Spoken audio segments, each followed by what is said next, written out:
Good morning, everybody. Really delighted to be here this morning. I'm going to talk to you a little bit about the power of data, but I have to admit that I probably have quite a lot to say about what we've already heard this morning. So I just want to make a few points, primarily because I was involved in developing the Modern Slavery Act, so it's quite close to my heart. First off, name and shame.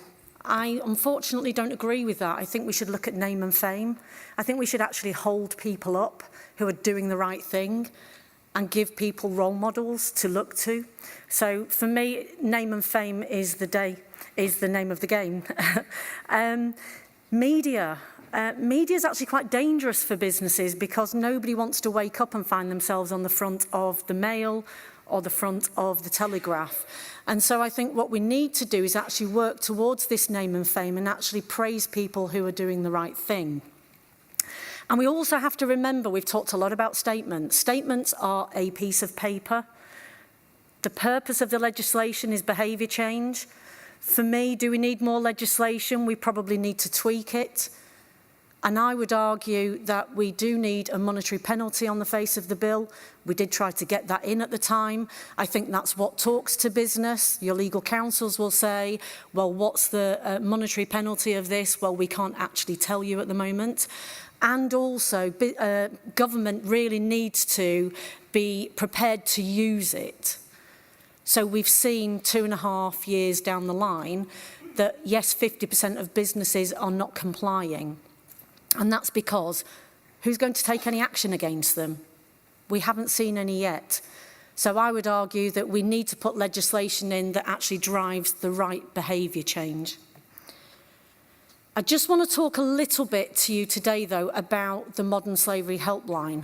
I'm a director for Unseen, and we set up the Modern Slavery Helpline UK-wide back in October 2016.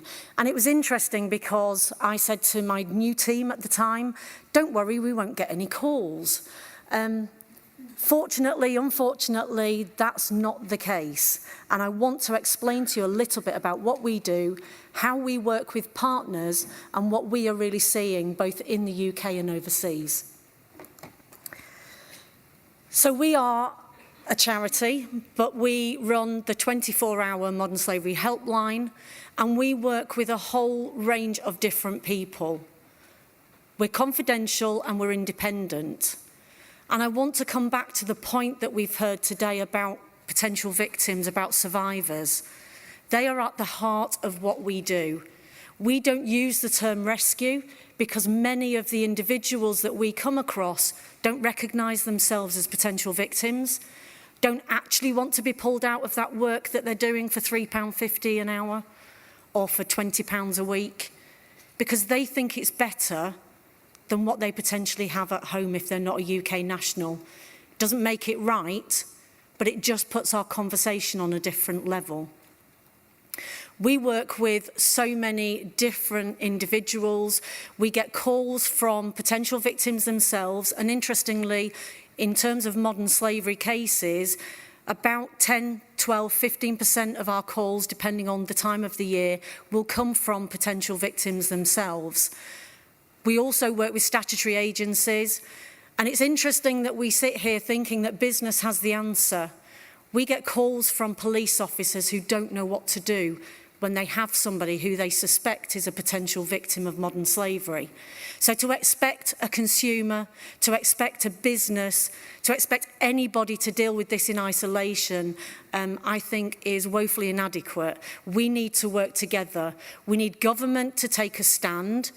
The Modern Slavery Act was the catalyst, but actually it's the action that happens underneath that will really drive that change. We can have as much legislation as you like, but if no one's following or adhering to it, and nobody is penalising those who don't adhere to it, we are not going to change this. We will sit here in 5 years' time and have wonderfully strong legislation and still only 50% of businesses putting out statements. We also work with the general public, so we do lots of awareness raising campaigns. We work with the Home Office, we work very closely with Wales, Scotland and Northern Ireland, but also Border Force, businesses. We work with a wide range of stakeholders. And the number now for the Modern Slavery Helpline is used as the call to action right across statutory agencies and many of our partners. And I think that's really important because we're talking about a very cluttered and very confusing landscape. We need to make it easy for people to get the help and support that they need. And I will come back to the potential victim. We don't always pass on information. And the reason we don't do that is because we work on the consent of the individual. If the individual is in a difficult situation, we will work with them to identify what we can do to help and support them. I work very closely with a gentleman who works for a very big supplier, and he made the wrong decision a number of years ago when he went straight to the police with somebody in the back of his car. And what he didn't realise was that there was a block of flats that had 50 other potential victims in there. By the time the police went round, they'd all disappeared. And that's the challenge of what we're looking at. I always talk about a whack-a-mole because, you know, as soon as you press it down in one area, it will pop up somewhere else. So we really need to be smart, and we need to act in the right way, and we need to work with the consent of the individuals that we're talking about.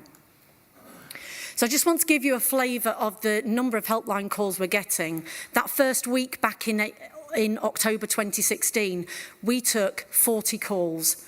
In that first week, we had a crisis call of somebody in domestic servitude, being raped by the man of the house, being physically abused by the woman, and had their passport taken from them and could not leave the property. And we had to work with the police, safety plan with the individual, and actually get them out of that situation. We're now up to around 150 calls a week. They're not all modern slavery. Some of them will be labour abuse. We get calls about FGM. We get calls about counter-terrorism. We get a wide range of calls, but we know who to hand those off to. We don't try and be a one-stop shop. For modern slavery we are, but for everything else we look to hand off to those who are best able to deal with that. We work very closely with the Gang Masters and Labour Abuse Authority. You can imagine we get quite a lot of calls about labour abuse, and so working with the individual caller will identify what are the indicators, how can we take this forward, and what can we do to support the individual who's calling. We also have just recently launched our Helpline app. The figures that I'm showing you on the screen now are from our online web form, but I'm pleased to say that the app is being downloaded, so if anybody wants to download the app, it's unseen. And this is really important actually because we need to provide as many channels as possible for people who are in the workforce, being abused and exploited, maybe a child who's subject to sexual exploitation, maybe somebody in a house that has a phone but can't leave. Really important that we get those channels right for them. So I just want to talk to you very, very briefly about how we build the picture on a call.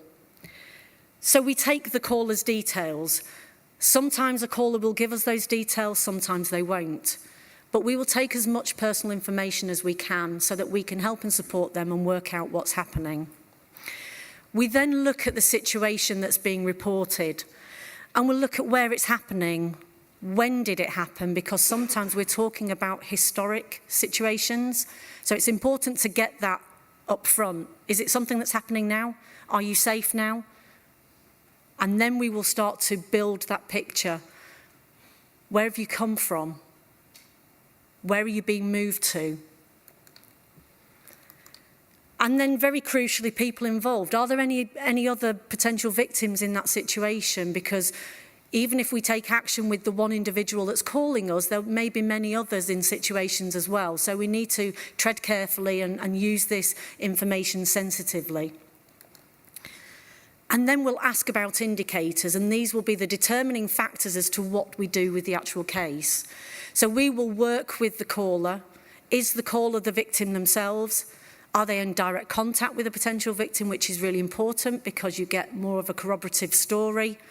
And then we can actually refer that information on to the police, to the National Crime Agency, if there's a serious and organised crime element or an international element, the Gangmasters and Labour Abuse Authority, who clearly deal with labour abuse. And we actually work with local authorities as well as other NGOs. So do we have a safeguarding issue with a minor, or do we need to refer somebody on for services that another NGO could provide? So all of this information will go into referrals. In 2017, we made over 1,440 referrals, mostly to the police, some to the MCA, quite a number to the GLAA, and a few to NGOs who were supporting individuals with services. And so it's really important that we can gain the trust of that individual and really make sure that what we're listening to and what we're hearing, we can actually dissect that and provide them with the right help and information that they need. In terms of forced labour, we deal with a whole range of different scenarios. So construction is one of those. We do tend to hear from many in construction in relation to smaller jobs, so it's not your big sites. But there is an issue here. And I think when I look back probably 4 years ago when I was in the Home Office, I went along to a construction event and was talking to a number of businesses who said, but it's too difficult for us to do this because our MO is really quite complicated. And I said, I don't really care. Change your MO if that's the case, because ultimately we all have a responsibility and we can't hide behind the fact that our business operations don't lend themselves very easily to working out whether we have modern slavery or not. It's a bit like asking your local supermarket. They'll have thousands of products with thousands of supply chains that go 20, 25 levels deep. But that's the challenge. How do we make sure that this is everybody's responsibility and everybody has a role to play? We also get common calls, and as has been mentioned this morning, nail bars, car washes. I think we've probably had practically 80% of car washes in the UK being reported to us for one thing or another. And they range from somebody looking sad, as we've just heard, through to people being held in situations where they're sleeping in disused garages at the back of the car wash. So really quite important to differentiate in terms of what the call is actually telling us. We also have sexual exploitation. And this is probably where our conversation started around human trafficking. Many thought that it was all about sexual exploitation. It is still a large part of what we deal with. It's not just women and girls. It is young boys as well. We've had a number of cases involving young boys who have been abused and exploited, ran away from home and are in pretty dire situations, as well as men who are sexually abused as a way of controlling them and making them and forcing them to work during the day. So we're seeing that as a more common way of controlling them as well. What I would say about debt bondage is that we still see debt bondage as a way of maintaining control over somebody, forcing them to pay for accommodation, forcing them to pay for travel.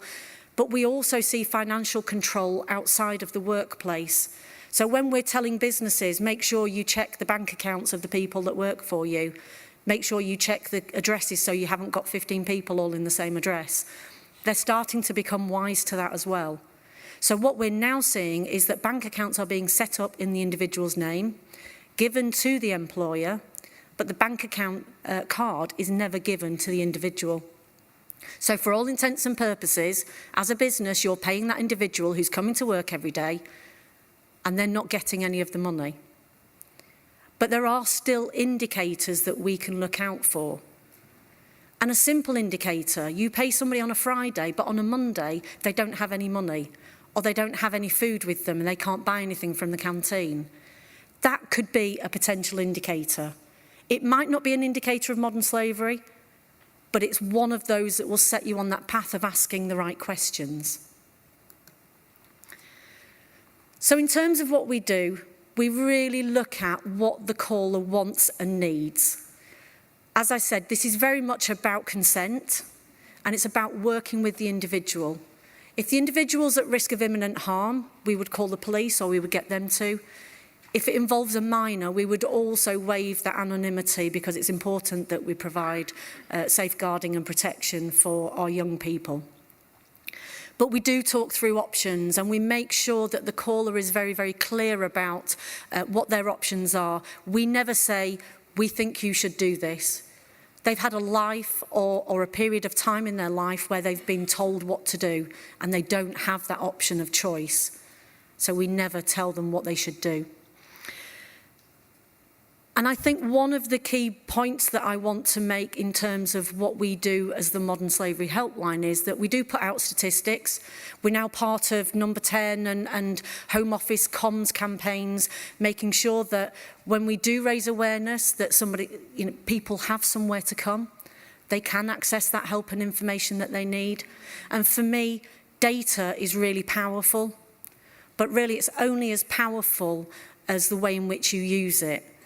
And that's why we need to make sure that that information that we understand about the types of situations that are going on, how people are changing their operations to actually get around all of the hurdles and obstacles we put in place, that we know and understand that, and we share that with our partners. So all I would say in conclusion is we need to really focus on working together and making sure that we really do make a difference for the vulnerable people that are caught up in these terrible situations. Thank you very much.